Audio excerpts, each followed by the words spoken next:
En enseñanzas anteriores nos propusimos hablar a los jóvenes, indirectamente también a los hermanos padres y también a los adultos que tratan con jóvenes, ya que creemos por las Escrituras que la palabra de Dios es útil para enseñar, para redarguir, para instruir en justicia, pero así cuando la Biblia habla a los jóvenes, también habla a los padres, habla a los adultos, habla a las personas maduras. Y nos hemos propuesto hablar a los jóvenes con el fin de presentarles y de mostrarles el deseo de Dios de cuidar desde los peligros a los cuales están sujetos en esta etapa de la vida. Pero también hemos querido hablarles para que entendiendo esto vean las advertencias de Dios, para que sepan y comprendan que Dios quiere hacerles felices, no solo en esta vida, sino también en la eternidad. Y en la introducción anterior pudimos hablar, básicamente el punto general o más grande es la necesidad o por qué el hablarle a los jóvenes. Y como un primer punto vemos es porque en la actualidad vemos que los jóvenes carecen de religión. Y muy pocas veces vemos, o con muy poca frecuencia vemos que un joven profese una religión y la siga de corazón. Y en nuestro contexto cristiano, digamos que tristemente hay muy pocos jóvenes que profesen la verdadera religión. Y como segundo vimos es que es necesario hablar a los jóvenes porque hay una realidad inminente en la realidad del ser humano y es la muerte. Y los jóvenes, y no solo los jóvenes, sino también las personas que no están bajo la gracia del Señor, viven como si fueran a vivir para siempre, como si se les hubiera olvidado, o si la realidad les hubiera sido oculta de que algún día vamos a morir y que no es cierto que vayamos a vivir el día de mañana. Por tanto, con esta introducción, antes de empezar o de seguir dando las razones por las cuales es inevitable o es necesario hablarle a los jóvenes, quiero que por favor, joven, recuerdes dos cosas muy importantes antes de seguir con el temario que hemos establecido. Y lo primero es que no se te olvide que el tiempo es corto y la vida pasa muy rápido. Por favor, abre rápidamente Eclesiastés capítulo 12, versículo 7, que dice: y el polvo vuelva a la tierra como era, y el espíritu vuelva a Dios que lo dio. Por tanto, joven, ya que eres polvo, y cuando mueras vas a seguir siendo polvo, el Señor enfoca, digamos que la realidad del ser humano para que te fijes en la muerte y tomes tu vida en serio y vivas cada día sabiamente. Y lo segundo que quisiera que recordaras es que el hoy es de Dios y el mañana es de Satanás. Por favor, mira rápidamente Eclesiastés 8, versículo 7, que dice: pues no sabe lo que ha de ser, y el cuándo haya de ser, ¿quién se lo enseñará? Si Dios, que es nuestro creador, que es el autor de todas las cosas, que es nuestro proveedor, quiere resaltar que nuestra realidad humana, la muerte hace parte de ella de una manera inevitable, también quiere que en tu vida le adores y le ames para que te vaya bien y seas feliz sobre la tierra.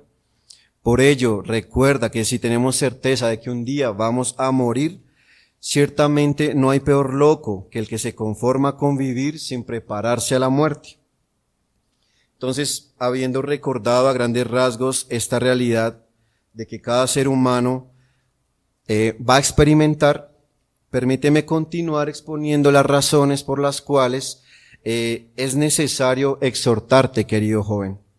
Y como un tercer punto, quisiéramos ver que es necesario exhortarte, querido joven, porque la juventud es la semilla de lo que llegará a ser en la madurez. En pocas palabras, quiere decir que lo que los jóvenes lleguen a ser un día, con toda probabilidad, depende de lo que son ahora, de lo que reciben ahora, de lo que piensan ahora. Pero parece que como humanidad caída se nos olvida. Por favor, fíjate en Proverbios 22:6. La palabra de Dios dice: instruye al niño en su camino y aun cuando fuere viejo, no se apartará de él. ¿Qué podemos inferir de este pasaje? Hay dos tipos de personas, pero confluyen en una sola, y es el hombre viejo, pero también el niño. Y esto quiere decir que lo que los niños reciben en su edad temprana se va a reflejar cuando sean viejos. Sus hábitos adultos, es decir, lo que hace el adulto el día de hoy, es el reflejo de lo que algún día fueron o hicieron los niños. Vamos a repasar rápidamente unos ejemplos de la Biblia que nos demuestran la vida de personas adultas, pero que también nos mostró su niñez. Y podemos ver que mucho de su niñez repercutió en su vida de adulto. Por ejemplo, los hermanos de José, de jóvenes malvados, envidiosos, y de adultos que podemos ver, fueron adultos amargados y esclavos de sus propios vicios, deseos. También podemos ver, por ejemplo, la vida del profeta Samuel, de joven, dedicado y consagrado a Dios, temeroso de Dios, y de adulto, un hombre poderoso y piadoso que hizo la voluntad de Dios al obedecerlo en cada momento, y lo hizo de corazón. También podemos ver el rey David, de joven fue servicial, amoroso de Dios, y de adulto llegó a ser el rey protector de Israel y un ejemplo de piedad. También podemos ver a Absalón, su hijo. De joven fue un consentido y de adulto un hombre soberbio, orgulloso, desleal y traicionero. Por ello podemos hacer una comparativa muy razonable de lo que es la juventud o la niñez.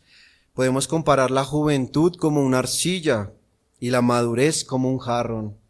Si no moldeas bien la arcilla cuando está blanda o moldeable, entonces al endurecerse va a resultar en un jarrón con agujeros, es decir, un jarrón inservible.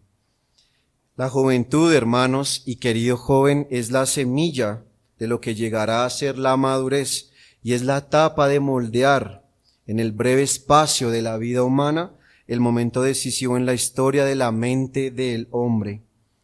Y podemos decir que por el retoño vamos a juzgar al árbol, y por la flor juzgamos la fruta. Por la primavera vamos a juzgar la cosecha.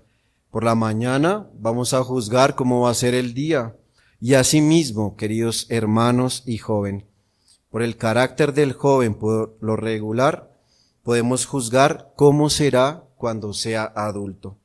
Entonces, joven, no te engañes, no pienses que puedes servir a tu pecado, a tu concupiscencia, primero y luego ir a servir a Dios con facilidad después. No pienses que puedes vivir en el pueblo del Señor o que puedes vivir al mismo tiempo en el pueblo que odia al Señor. Es como pretender vivir con Esaú y después, al mismo tiempo, vivir con Jacob. Pero debo advertirte que pensar así es una burla al Señor. No puedes tratar a Dios y a tu alma de tal modo. Es una burla terrible suponer que puedes dar la flor de tu juventud, los mejores afectos que tienes ahora, y después darle a Dios las obras. No puedes conformar al Rey de Reyes con desperdicios y sobras de tu corazón.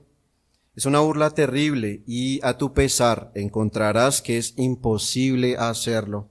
Y me atrevo a decir que muchos de nosotros o muchos de a los aquí presentes creen o confían en un arrepentimiento tardío. ¿Qué quiere decir? Que puedes arrepentirte y obrar como Dios quiere cuando tú lo desees.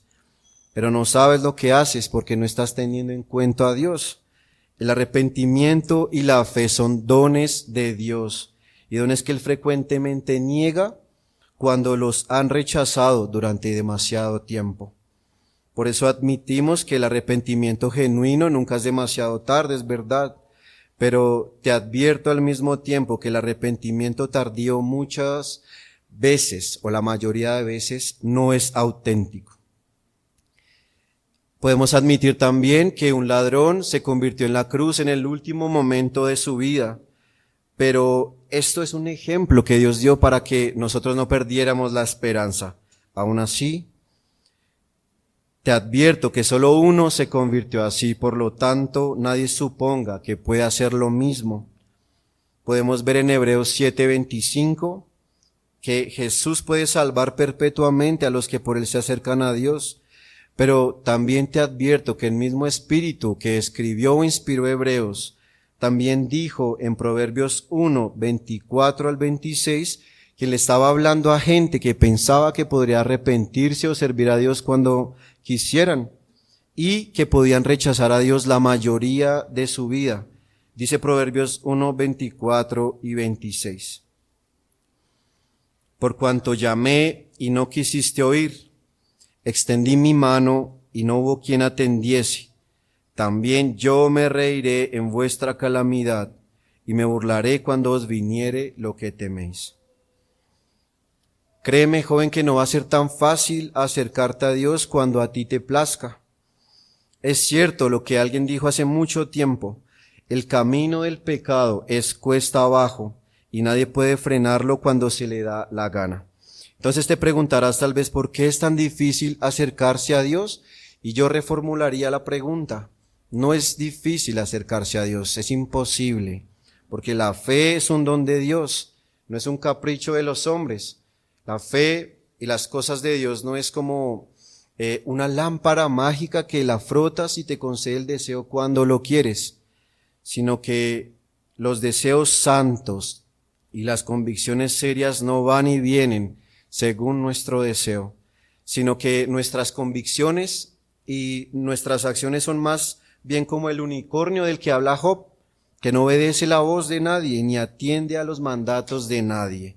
Se dice del famoso general Aníbal, cuando estaba en su labor de conquista, que vio a Roma y tuvo la oportunidad de conquistar a Roma y de tomarla, pero no lo hizo.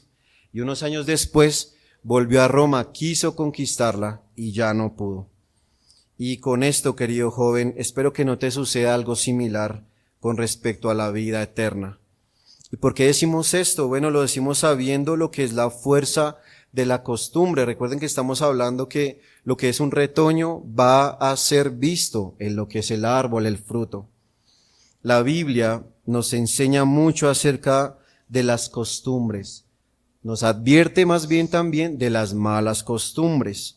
Y por ejemplo, en 1 Corintios 6:12, el apóstol nos dice que las costumbres tienen una característica dominante, es decir, que las costumbres y sobre todo las malas o los malos hábitos pueden dominar la vida del hombre, y si no lo hacen ahora lo van a hacer en el futuro. Los malos hábitos pueden dominar el alma de aquel que no ha obtenido dominio propio, pero dominio que viene de parte de Dios. También podemos ver en Efesios 5, del 15 al 16, por favor, búscalo rápidamente. Efesios 5, del 5 al 16, dice, del 15 al 16, disculpe.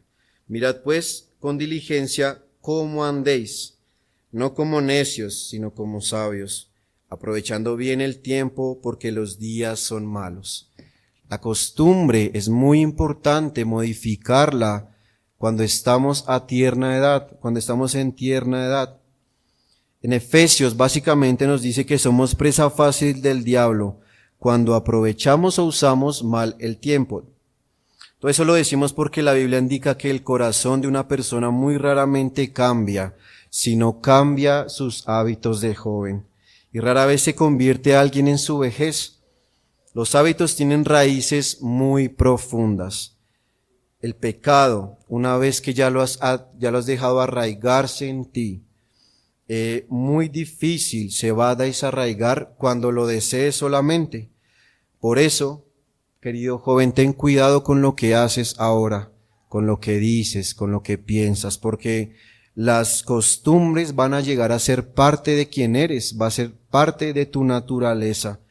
Y si no las corriges y si no pides ayuda a Dios, estas costumbres te van a encadenar en sufrimiento y se van a convertir en cadenas triples que no se pueden romper fácilmente o no se pueden romper cuando tú lo quieras. Dice Jeremías 13:23, hablando muy bien de lo que es y lo que no puede dejar de ser. Dice Jeremías 13:23, mudará el etíope su piel y el leopardo sus manchas. Ahora miren bien lo que dice, así también podréis vosotros hacer el bien estando habituados a hacer el mal. Eso podemos inferir algo muy lógico, y es que si estás habituado a hacer el bien desde pequeño o incluso adulto, jamás vas a poder aprender a hacer el bien. Entonces quisiera enfatizar en los hábitos. Los hábitos, ¿por qué es tan importante corregirlos ahora? Los hábitos son como piedras que ruedan cuesta abajo, y cuanto más ruedan, más rápido e incontrolable es su curso. Los hábitos, como los árboles, se fortalecen con los años, y es muy fácil doblar un retoño de roble cuando es pequeño, ¿verdad? Pero ni 100 hombres van a poder sacar la raíz de un roble cuando sea maduro. Por eso lo mismo sucede con los hábitos, con las costumbres, con lo que haces día a día. Cuanto más viejos, más fuertes los hábitos. Y cuanto más tiempo nos han dominado los hábitos, más difícil es librarnos de ellos. Por eso los hábitos crecen a medida que crecemos nosotros en edad, querido niño, querido joven, y se fortalecen con los años que vivimos. Y se dice que la costumbre es la nodriza o la niñera del pecado. Cada nuevo acto de pecado disminuye el temor y el remordimiento. Es decir, los hábitos, cuando son malos, pueden endurecer nuestro corazón y van a insensibilizar nuestra conciencia y va a incrementar nuestras inclinaciones, sobre todo las perversas.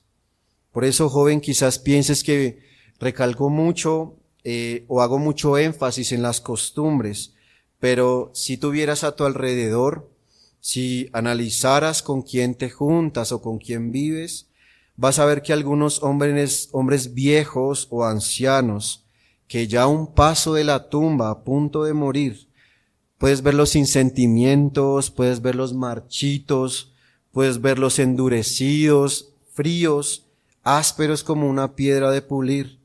Y te darías cuenta que su estado infeliz tuvo que ver con sus hábitos en el pasado. Y créeme, si no le pones cuidado a lo que haces diariamente, vas a ver que no puedes quedarte inactivo con las cosas que haces, ni con tu alma. Con lo que tiene que ver con tu alma, préstale mucha atención. Tal vez pienses que la vida cambia muy rápido o que tal vez puedes llegar a hacer lo que nunca hiciste de manera fácil, pero no es así. Las costumbres, sean buenas o malas, se van cimentando cada vez más diariamente en tu corazón. Y tú tampoco te vas a dar cuenta cuando seas un adulto que sufre por sus vicios de joven. Cada día, joven, te estás o alejando o acercando a Dios.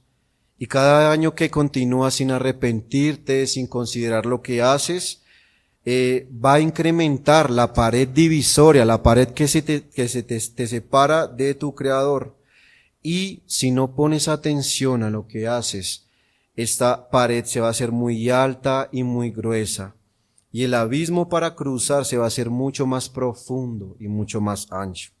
Y ojalá temieras al endurecimiento que viene cuando pecas constantemente sin reflexionar sobre ello.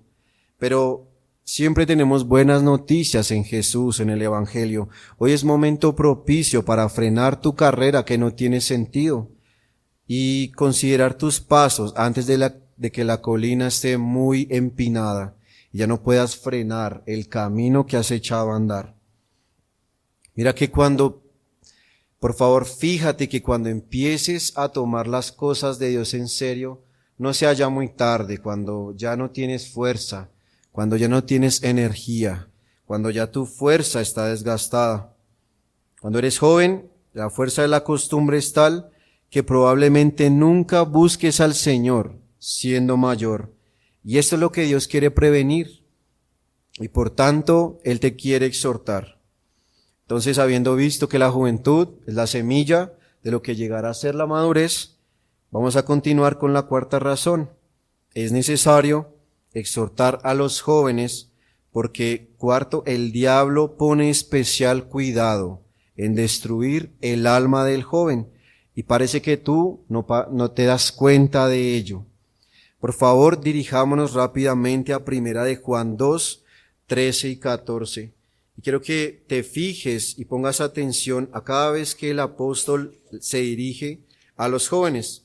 Él particularmente va a decir jóvenes, jóvenes. Por favor, fíjate rápidamente. En 1 de Juan 2, 13 al 14 dice: Os escribo a vosotros, padres, porque conocéis al que es desde el principio. Os escribo a vosotros, jóvenes, porque habéis vencido al maligno.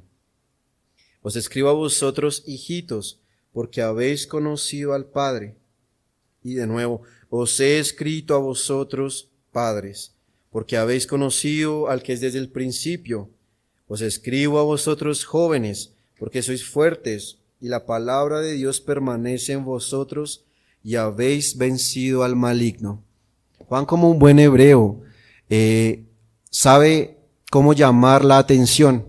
Y si se fijan, esos dos versículos son muy parecidos, pero quiere que tengan en cuenta lo siguiente. ¿Por qué dice el apóstol que los jóvenes han vencido al maligno? Bueno, como veíamos hoy, estos versículos están puestos en un contexto de guerra, de lucha. Entonces, si estamos en un contexto de batalla, podemos ver que adultos y jóvenes, según este verso, van a pelear una dura batalla o pelean una dura batalla contra el maligno, y este maligno es el diablo.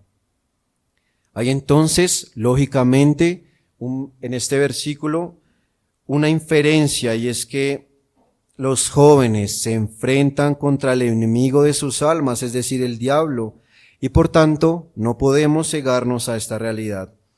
El enemigo solo quiere destruir, solo quiere ganar la batalla, y al final de la batalla vamos a saber que solo alguno de los dos bandos será el vencedor. Asegúrate que tú seas el que va a vencer la batalla contra el diablo. Satanás es pues el enemigo de tu alma, de tu vida, y él siempre ha sido mentiroso y asesino desde que existe la creación. Y como su vocación, la vocación del diablo, es decir, a lo que él se dedica, es a mentir, a dañar, él va a querer dañar todas las etapas de la vida del ser humano. Y en la juventud, él lo que quiere es confundirte y cegarte. Vamos a ver por qué. Satanás sabe muy bien que tú vas a ser la siguiente generación. Todos los adultos que son acá fueron algún día jóvenes.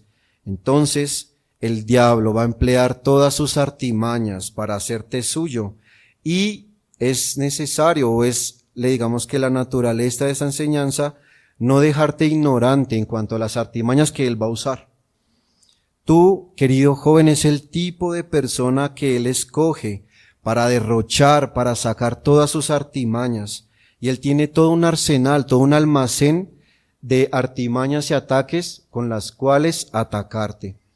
Él va a desplegar una red para atrapar tu corazón, y él va a desplegar todo su mercado, todo su menú ante sus ojos con mucha astucia para que compres un veneno que él vende, que sabe dulce, o que comas de sus postres que están malditos. Por eso, joven, tú eres el objeto de su ataque.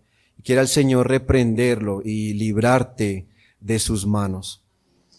¿Qué tratará de hacer el diablo para arruinar tu vida? Por favor, toma nota.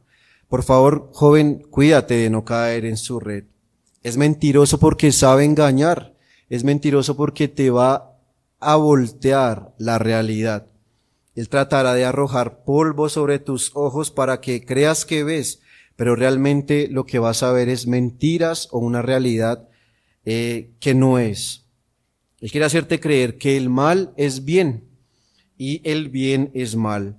Él pintará, él dará luz, él va a vestir el pecado para que te enamores de él. Él pintará, él va a deformar, él va a calumniar y va a ridiculizar la verdadera religión para que la desprecies, para que la odies. Él exaltará o va a hacer que mires como agradable los placeres que vienen en la maldad, en el pecado, y después va a esconder de ti su aguijón, es decir, los efectos dolorosos que conlleva el pecado.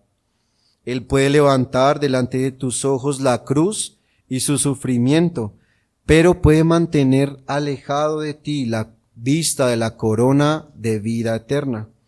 Él puede prometerte, como le prometió a nuestro Salvador Jesucristo, que Él te va a servir con la condición de que tú le sirvas.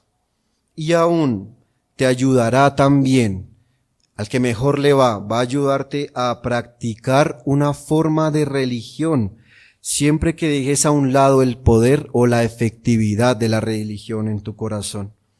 Él te dirá al principio de tu vida, cuando eres joven, cuando eres chico, te va a decir que es demasiado temprano servir al Señor, pero te vas a dar cuenta que es tan mentiroso y malvado que cuando seas anciano y seas viejo, Él te va a decir ya es muy tarde para servir a tu Creador. Por favor, no te dejes engañar, pues el diablo va a acecharte y va a tentarte toda tu vida, y lo va a hacer hasta que mueras. Por eso poco sabes o poco sabemos nosotros del peligro que corremos en manos de este enemigo. Y es justamente esa ignorancia la que nos hace temer por ti, querido joven. Tú eres como un ciego, caminando entre hoyos, entre minas, entre peligros, y no ves los peligros que acechan a tu alrededor. Por eso la palabra de Dios sigue siendo luz. Y hoy queremos exponer qué clase de enemigo es el diablo. Quiero darte algunas características o describirte brevemente cómo es el diablo, para que estés preparado, para que sepas cómo es él. Por eso vamos a echar un vistazo o mirar de manera rápida una de sus características principales. La primera es que tu enemigo es poderoso. Podemos por favor ver en Juan 14:30, nuestro mismo Salvador describe a este enemigo y le llama el príncipe de este mundo. Juan 14:30 dice, no hablaré ya mucho con vosotros, porque viene el príncipe de este mundo, y él nada tiene en mí. Y en 2 Corintios 4:4 vemos su poder.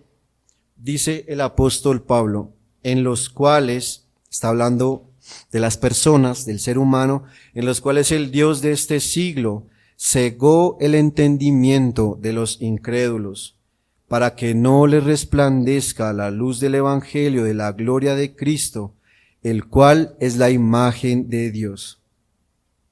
Aquí podemos ver unas personas a las cuales el apóstol está describiendo, y la descripción de las personas a quienes se les oculta el evangelio continúa allí, en la cual se da el carácter de Satanás, a quien aquí se le llama el Dios de este mundo. Cristo también lo llama el príncipe de este mundo, y lo podemos ver en Juan 12:31 o en Juan 14:30. Y te preguntarás por qué se le llama así, por qué se le da una jerarquía, o sea, por qué se le describe en cierta jerarquía. Bueno, no se le llama así primero, no se le llama porque haya tenido algo que ver con la creación, con el mundo, con la realidad. No ese es el tipo de poder. O porque no se le llama así porque tenga algún tipo de gobierno, o de pronto porque tenga que ver con la disposición de los hombres o de las cosas que hay en él.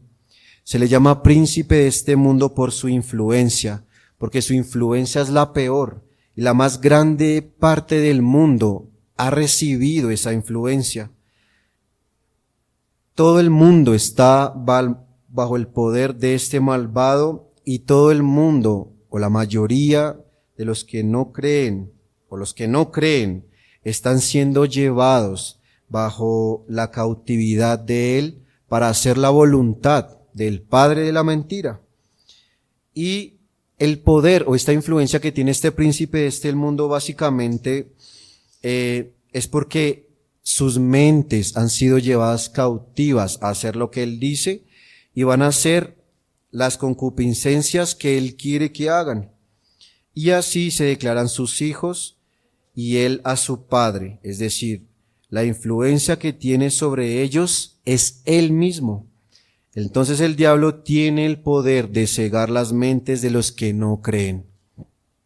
Dice la palabra de Dios que este enemigo, es decir, el diablo, ha traído oscuridad sobre la faz de este mundo, es decir, las criaturas o los gentiles, de acuerdo con lo cual el apóstol llama al diablo el Dios que ha cegado, y lo que él ciega en los hombres, ¿qué es? Él ciega su mente, es decir, la parte más excelente y sabia del hombre.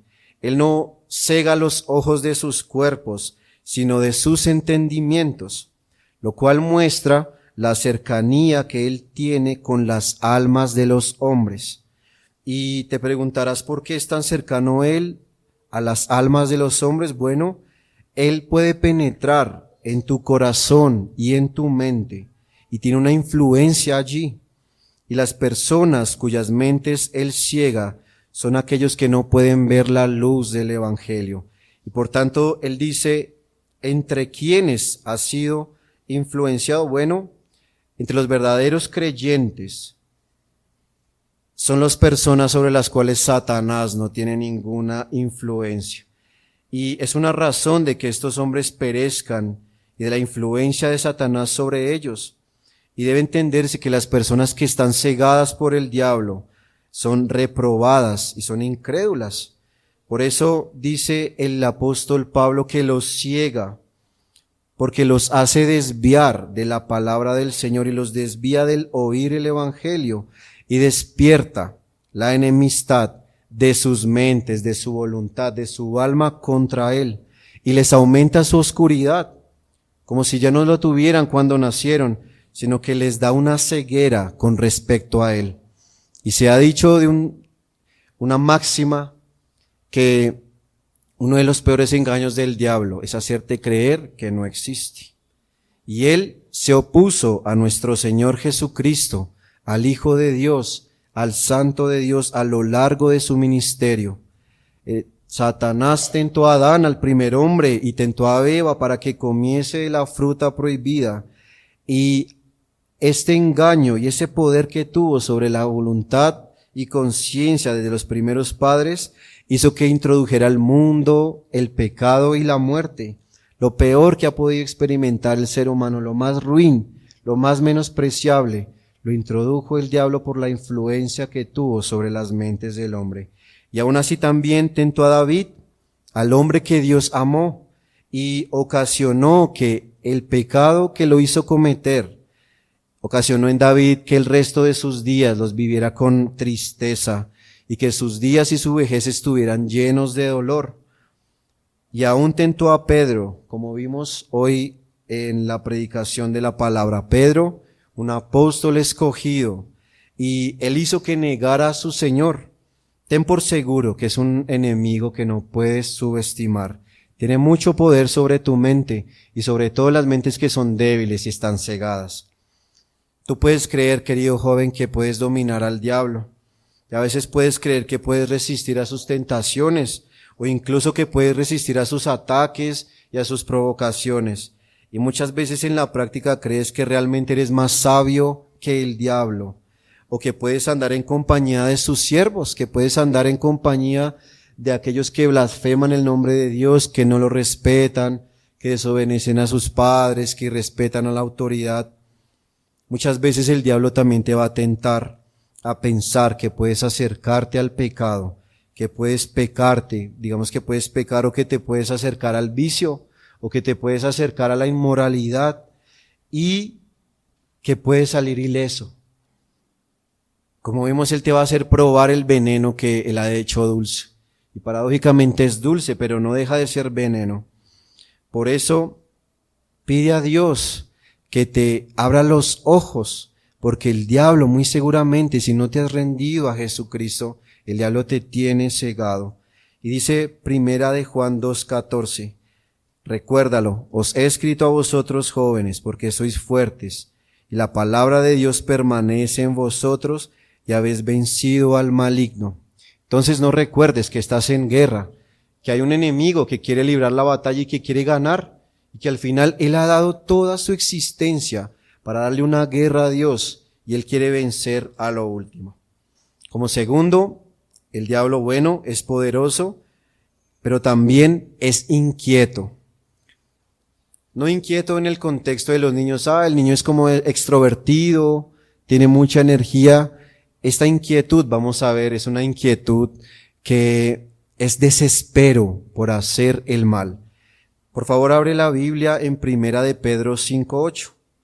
El apóstol, como muy bien vimos, Dios, tu creador, querido joven, te quiere cuidar. Y él es muy explícito y él quiere que tú veas que realmente estamos en una guerra y que no puedes ser descuidado con tu alma. Dice Primera de Pedro 5:8, sed sobrios y velad. ¿Por qué? Porque vuestro adversario, el diablo, como león rugiente, anda alrededor buscando a quien devorar. Él es llamado diablo por su fuerza, pero también es llamado diablo por su rabia, por su malicia y por su crueldad. Y él exhala esa crueldad o la expresa contra los santos, porque sabe que no puede destruirlos.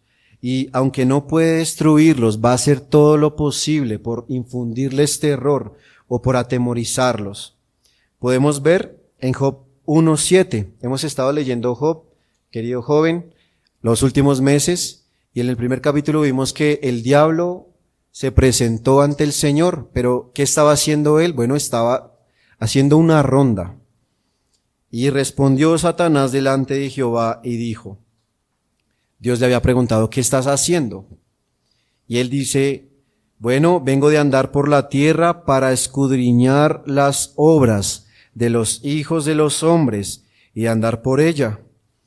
Entonces el diablo anda merodeando en todo lado para tener de qué acusar al ser humano, y él quiere que caigan presa de sus manos, de su trampa. Y esta es la obra en la cual él se emplea todos los días, todas las horas. Tú no te das cuenta, pero él es más poderoso que tú. Y esta es la obra que se emplea todos los días. Él se emplea en hacer el mal, ya sea a las almas o a los cuerpos o a los bienes de los hombres, especialmente a los hombres, a su alma, a su conciencia. Y aunque no puede hacer nada, digamos que no puede hacer mal sin que Dios lo permita, sin el permiso divino, esto nos demuestra que los hombres deben andar con sobriedad, tienen que ser vigilantes. Porque tu enemigo, el diablo, nunca duerme, a él no le da sueño. Él siempre está como un león hambriento que no ha comido desde hace mucho tiempo, buscando cómo satisfacer su necesidad. Por eso, quizás tú seas descuidado con tu alma, querido joven, pero el diablo no es descuidado con tu alma. Él va y viene por toda la tierra de recorrerla y él quiere que tu alma sea tan desgraciada como lo él es. Por eso va a hacer todo lo posible por conseguir tu alma y ganarla para él. Por eso ten muy cierto que el diablo es un enemigo al cual no puedes subestimar. Y entonces vamos a aplicar su ataque, digamos que su inquietud, su astucia para engañarte, y apliquémoslo a la vida cotidiana. Bueno, joven, el diablo está allí cuando estás viendo tu teléfono celular. Él está allí cuando aceptas la invitación de tus amigos a hacer cosas que no deberías hacer. Él está allí cuando participas en conversaciones que no deberías tener. El diablo está presente, él está muy activo cuando tus padres no están en casa o cuando ya no estás a la vista de ellos. Por eso, él está allí en lo que hablas, en lo que conversas, o él está mirando allí, incluso cuando estás leyendo un libro, él está mirando por encima de tu hombro. ¿Qué es lo que estás leyendo? Él también está cuando te ocupas en tus hobbies, en lo que te gusta hacer, en lo que crees que es bueno y divertido. Él también está allí esperando a coger tu mente y tu voluntad y hacerte pecar. Por eso tienes que saber que si estás desprevenido, hay un enemigo que está activo. Él se preocupa más de tu alma que tú mismo.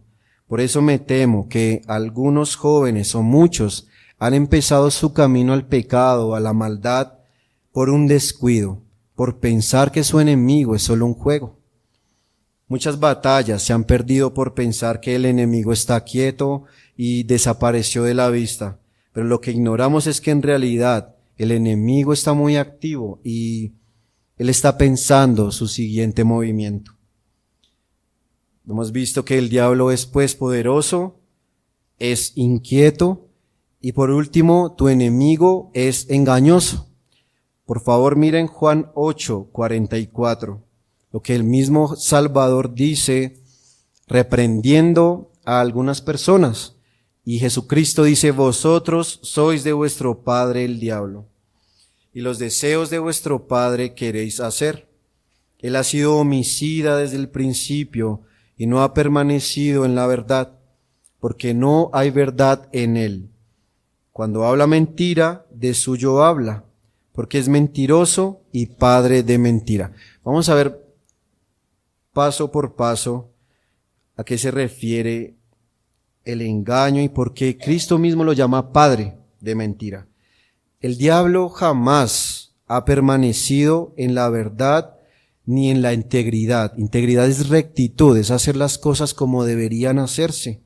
Él jamás ha tenido inocencia y santidad como la que fue creado en el principio. Él nunca ha permanecido en veracidad, él jamás ha querido decir la verdad y siempre dijo mentiras y formó una. Y esa mentira fue con la que engañó a Eva diciendo, no moriréis. Recordemos el relato de Génesis 3, en específico el versículo 4. Satanás dice, no moriréis, cuando Dios había dicho que morirían ciertamente. Él no ha permanecido nunca en la verdad del Evangelio, que al menos en parte le fue dada a conocer. ¿Quién más que Él, que no muere y que fue creado desde antes de la creación del ser humano? Él conoce el corazón del hombre y particularmente Satanás supo que el Hijo de Dios se haría hombre y en esa naturaleza sabía que sería la cabeza de los ángeles y de los hombres. Es decir, Cristo dice, no hay verdad en el diablo y no hay verdad en él, ni siquiera genuina, ni siquiera natural. No hay esencia esencia de verdad o de justicia en Satanás. Y él cuando dice alguna verdad no es porque la diga de corazón o porque sea forzado a ello, sino que cuando el diablo dice una verdad la dice a medias, porque la usa para distorsionarla. Por eso es tan astuto, porque vas a creer algo que es supuestamente verdad, pero está camuflado con veneno. Él fue un mentiroso, y fue un mentiroso tan pronto como fue un asesino, o más bien antes. Él fue con una mentira con la que engañó y así asesinó a nuestros primeros padres y ha continuado mintiendo desde entonces. Él fue el primer autor de una mentira. Y la primera mentira que jamás se dijo fue dicha por Satanás. Y él fue el primer inventor de una. Él fue el primero de ese oficio, el oficio de la mentira. Por eso se le dice padre, por eso Cristo le llama como padre de la mentira. Y por casi 6,000 años, el diablo ha estado leyendo un libro, ha estado especializándose en una carrera que se llama El corazón del hombre. Y ni tú mismo conoces tanto tu corazón como lo conoce el diablo. Y el diablo ya debe conocer muy bien tu corazón, lo que a ti te gusta, a lo que estás inclinado a hacer, tus debilidades. Por eso él conoce tus engaños y los engaños de tu corazón y también conoce todos los vicios con los cuales te va a atraer. Por eso nunca vas a poder ir a un lugar donde el diablo no te encuentre. Ve a la ciudad, él te va a hallar ahí. Ve al desierto, como fue Cristo, y allí también va a estar. Siéntate entre borrachos, entre personas que solo buscan sus placeres, y allí va a estar para ayudarte y para alentarte. Por eso también ve a la iglesia y escucha una predicación, querido joven, y el diablo va a estar ahí para distraerse. Ningún lugar se va a esconder de su engaño. Entonces por eso ten por seguro que el diablo no es un enemigo que puedas subestimar. Por eso quiero que sepas que el diablo es quien te susurra al oído que puedes pecar y salir ileso. Él es el que te convence de que hagas lo que desees sin importar si es bueno o malo, y te hace pensar después que si nadie te vio, todo va a estar bien. Él te hace creer que puedes desafiar a tus padres y que puedes vivir larga vida en la tierra contradiciendo a Dios y a su palabra. Y Él puede realmente convencerte con ese poder, como vimos, que tiene sobre tu voluntad. Te puede decir también que puedes dejar de hacer tu devocional o que puedes dejar de hacer tus deberes, de leer la Biblia, de orar, porque tu inteligencia es superior o porque no necesitas disciplina espiritual.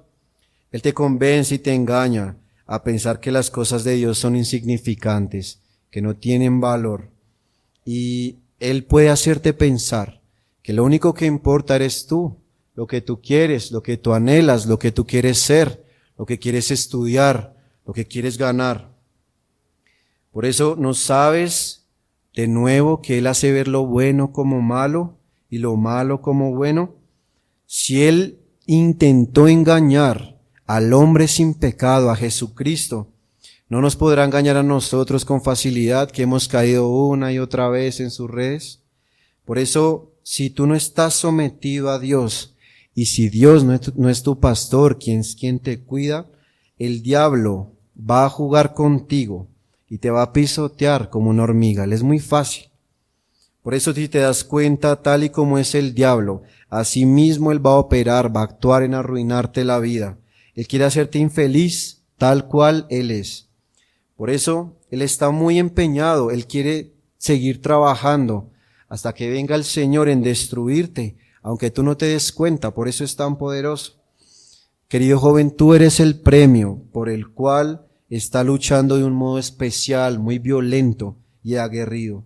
Él sabe que si te engaña, vas a ser o la bendición o la maldición del día. Y está tratando de apoderarse de tu corazón en tu juventud para que puedas ayudarle más y más a adelantar su reinado de maldad. Él bien sabe que echarte a perder en los años de tu juventud, los años más tiernos, eso es asegurarse de estropearte el resto de tu vida. Y ojalá pudieras ver lo que Satanás trama contra ti. Ojalá el Señor abriera tus ojos para que puedas ver la trampa que Él pone día a día sobre ti. Por eso queremos advertirte, por eso queremos exhortarte, ya sea que nos escuches o no. No podemos dejar de exhortarte y no vamos a dejar de hacerlo. Por eso vamos a aplicar esta breve enseñanza en 2 partes. Lo primero es, voy a dirigirme a los jóvenes. Quisiera decirte, joven, que si bien pudiste ver la realidad de lo que vivimos, nos supera. Tenemos un enemigo mucho más fuerte que nosotros. Tenemos un mundo que quiere ahogarte, que quiere asombrarte con su engaño y es mucho más poderoso que tú. Pero tengo una buena noticia. Jesucristo también fue joven. Él también fue niño. Y Él también fue tentado por el diablo. ¿Recuerdas cuando decías que ve al desierto? Él va a estar allí. Bueno, Jesucristo fue al desierto y fue tentado por el diablo. Pero Él nunca pecó y Él agradó al Señor y jamás se dejó convencer de las artimañas del diablo. Por eso, mi recomendación o la recomendación de la Escritura es que busques a Jesús. Tú lo necesitas, pues Jesucristo vino a este mundo a enseñarte cómo vivir.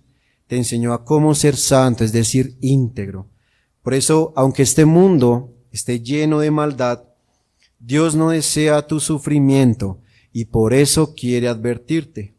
Ya es bastante evidente y tú mismo te pudiste dar cuenta que es imposible llegar a Dios por tus propios medios y es imposible tener la verdadera paz que solo Él da si Él no te ayuda. Pudiste ver que tienes un enemigo que te supera en astucia, en maldad.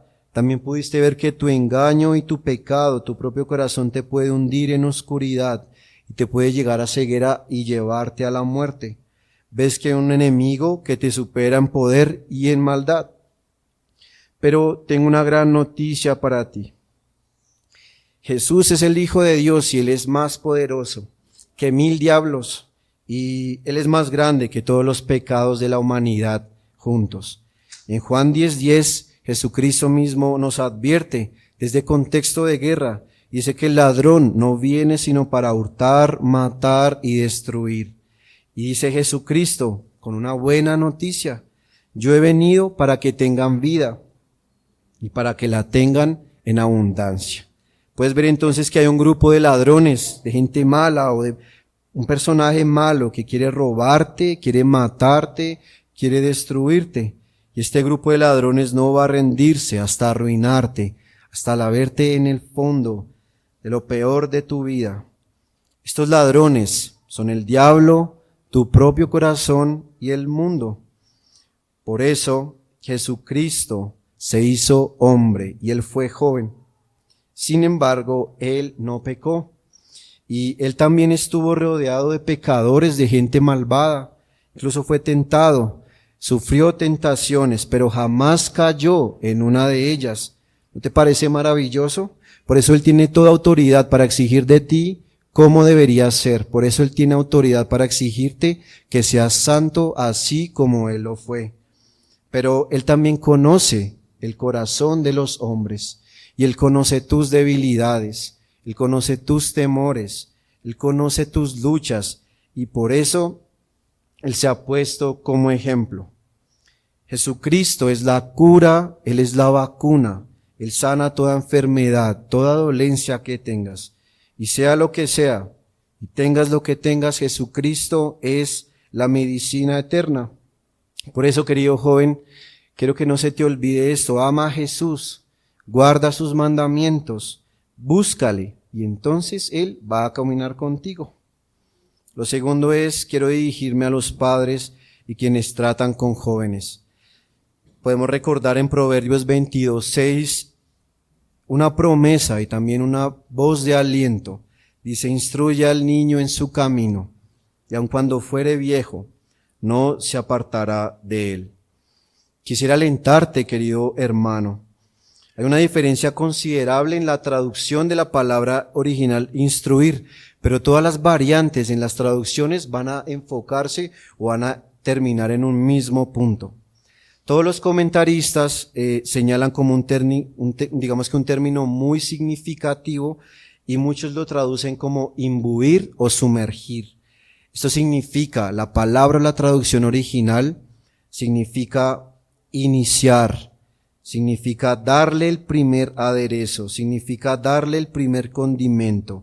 Iniciar significa emprender la primera instrucción, significa sentar las bases, es construir en la primera piedra, es en pocas palabras catequizar, así como lo hizo Abraham con sus sirvientes, que Abraham instruía a sus sirvientes no solo en el arte de la guerra, sino en el temor al Señor. Y eso lo puedes ver en Génesis capítulo 14 y también en Génesis capítulo 18, versículo 19. En otras palabras, esta palabra instruir transmite la dedicación que le damos a alguien para servirle a él. Es decir, desde un punto de vista muy estricto, se puede concebir de la siguiente manera. Puedes pensar en el hijo como una casa, o como un altar, o un templo recién construido y aún no profanado, que se le adapta con ciertos ritos, sacrificios, para un uso futuro. Así, un niño es como un edificio recién construido, que es equipado para el servicio de Dios, para el servicio de la iglesia, y que su corazón es ese fundamento por el cual tú puedes, según el poder de Dios, hacer lo que esto sea después una habitación donde Dios mora y que de pronto será un templo del Espíritu Santo. Y quisiera preguntarte, querido padre, querida persona que trata con jóvenes, ¿no te da a veces una ansiedad pensar en los jóvenes, en los niños?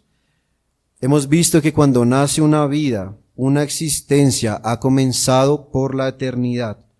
Y ningún poder en la tierra o en el infierno va a poder aplastar un alma que ha sido creada para la eternidad. y ni el universo entero ofrece un objeto que despierte un interés más profundo que el alma de un ser humano. El alma de un ser humano, o incluso de un joven, es como una saeta en la mano de un hombre poderoso, porque el alma es un instrumento poderoso. Es un instrumento muy poderoso para bien o para mal, según la dirección o enfoque que se le dé.